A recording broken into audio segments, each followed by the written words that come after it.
Hai, apa khabar semua? Okey, untuk perkongsian kali ini, jom kita fikirkan sama-sama satu soalan yang boleh dikatakan jadi teras negara kita. Macam mana Malaysia, sebuah negara yang ada macam-macam kaum dan budaya, berjaya bina asas kesejahteraan dan perpaduan? Kita akan selami dasar-dasar penting yang membentuk kita hari ini.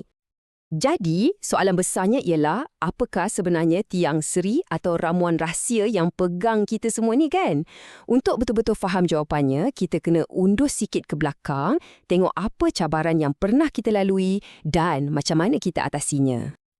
Okey, jom kita mulakan perjalanan kita dengan melihat sejarah. Sebab apa? Sebab untuk bina masa depan yang kukuh, kita kena faham dulu apa yang retak pada masa lalu.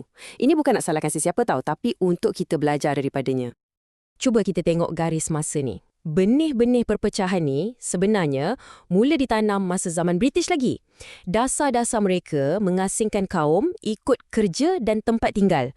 Orang Melayu di kampung, orang Cina di bandar, orang India di estate. Lepas tu, jurang ni jadi makin besar dengan sistem pendidikan vernacular, sekolah Melayu, sekolah Cina, sekolah Tamil, masing-masing dengan kurikulum sendiri. Jadi interaksi tu kurang sangat. Dan akhirnya, semua ni meletus dalam tragedi 13 Mei 1969. Tapi, dari detik-detik yang paling gelap inilah lahirnya satu penyelesaian yang sangat-sangat penting. Pemimpin negara kita sedar yang kita perlukan satu kompas moral yang baru, satu pegangan bersama. Maka dari situlah lahirnya rukun negara sebagai ideologi untuk satukan kita semua semula. Jadi, apa sebenarnya rukun negara ni? Senang cerita, ia adalah falsafah negara kita. Ia bukan setakat ikrar yang kita baca kat sekolah tau, tapi satu set prinsip yang dibentuk dengan teliti oleh Majlis Perundingan Negara atau MAPEN. Tujuannya? Untuk jadi panduan hidup kita semua sebagai warga negara Malaysia. Dan ia diisytiharkan secara rasmi pada Hari Kemerdekaan tahun 1970. Dan inilah dia, 5 prinsip terasnya. Setiap satu ni ada peranan penting. Kepercayaan kepada Tuhan sebagai asas moral.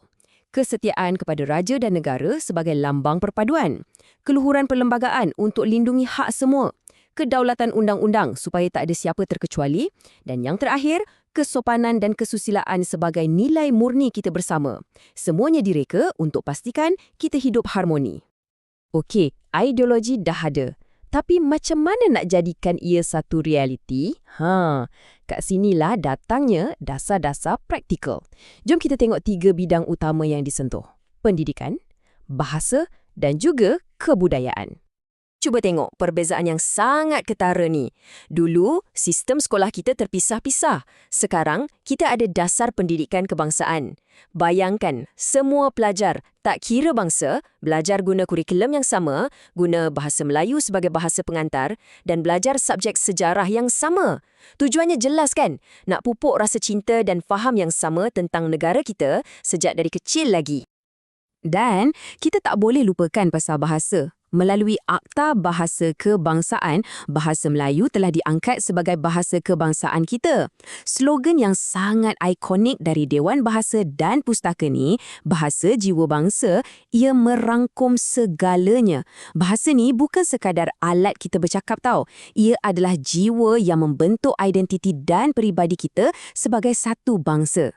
Seterusnya, kebudayaan. Macam mana kita nak cipta satu budaya Malaysia yang unik? Nah, pada tahun 1971, dasar kebudayaan kebangsaan diperkenalkan. Formulanya macam ni, terasnya adalah kebudayaan asal rantau ni, tapi pada masa yang sama, kita raikan dan terima unsur-unsur baik dari budaya lain. Dan Islam menjadi satu unsur penting dalam pembentukannya. Hasilnya, satu identiti kebangsaan yang sangat kaya dan pelbagai. Okey, dari benda yang serius sikit, jom kita beralih ke satu lagi alat penyatuan yang sangat-sangat berkesan yang semua orang suka. Sukan, betul tak? Bila masuk arena sukan, kita semua jadi satu pasukan. Kita sokong wira-wira negara kita tak kira bangsa atau agama. Dan usaha ni pun ia bermula dari awal. Dari mana lagi? Kalau bukan dari sekolah. Melalui dasar macam satu murid satu sukan dan juga RIMUP atau Rancangan Integrasi Murid untuk Perpaduan, pelajar dari macam-macam kaum digalakkan untuk main sukan sama-sama, bergaul dan berinteraksi.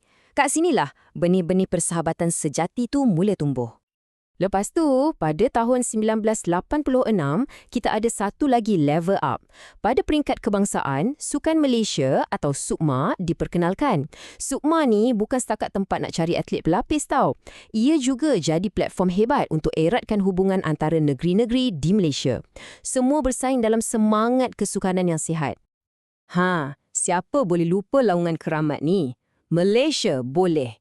Slogan ni, ia meletup masa kempen Piala Thomas tahun 1992 dan terus lekat jadi laungan semangat satu negara. Ia bukti paling jelas betapa kuatnya kuasa sukan dalam menyatukan hati kita semua. Ia melangkaui segala perbezaan. Jadi, apa kesimpulannya? Jelas sekali kan, membina kesejahteraan dan perpaduan negara ni bukanlah satu projek yang siap dalam sehari dua. Tak, ia adalah satu perjalanan, satu usaha yang tak pernah berhenti dan ia perlukan komitmen dari kita semua, dari setiap generasi. Jadual ni wrap up semua yang kita bincangkan tadi dengan sangat baik. Sama ada melalui pendidikan, kebudayaan ataupun sukan. Nampak tak? Setiap dasar ni ada matlamat yang sama untuk bina sebuah negara yang bersatu padu dan makmur. Masing-masing saling melengkapi antara satu sama lain dalam membentuk bangsa Malaysia yang kita kenal hari ini. So, sekarang soalan untuk kita renungkan bersama. Selepas lebih separuh abad, apa pula peranan kita hari ini dalam nak teruskan legasi perpaduan ni? Macam mana kita, sebagai seorang individu, boleh sumbang tenaga untuk pastikan tiang seri negara kita ni terus kukuh untuk generasi yang akan datang? Fikir-fikirkan.